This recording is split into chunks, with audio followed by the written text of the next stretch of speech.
Sometime in November 2021, PRD mentioned to me that Ferdinand Bongbong Marcos Jr. will run for the president while Sara will serve as his running mate. PRD added that a few months ago, BBM and Senator Amy Marcos visited him to discuss a possible alliance to the 2022 national elections. During this meeting, BBM was able to convince PRD to have Sara as BBM's vice president. However, they also agreed that by 2025, BBM will voluntarily step down to give way for a Sara presidency.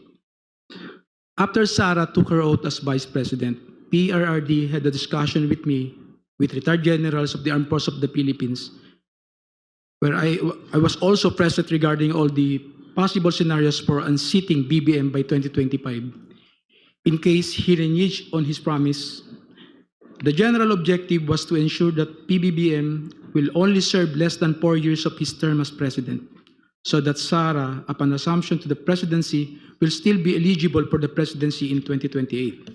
31. I remember that one of the plans considered was to sabotage BBM's administration by using some of BBM's own men, either recommended by PRD for appointment or allied with the Dutertes, to reveal supposed corruption issues that will serve as a precursor for an impeachment for complaint.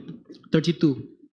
In the event that BBM will not voluntarily step down or hand over the presidency to Sara, extraordinary measures of overthrowing BBM will be considered, which include assassination, mass resignation of government officials, civil disobedience, and even an armed assault of Malacanang Palace.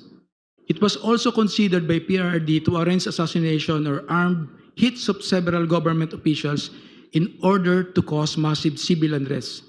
The resulting civil unrest will be used as basis to organize a group of military officers to stage a coup.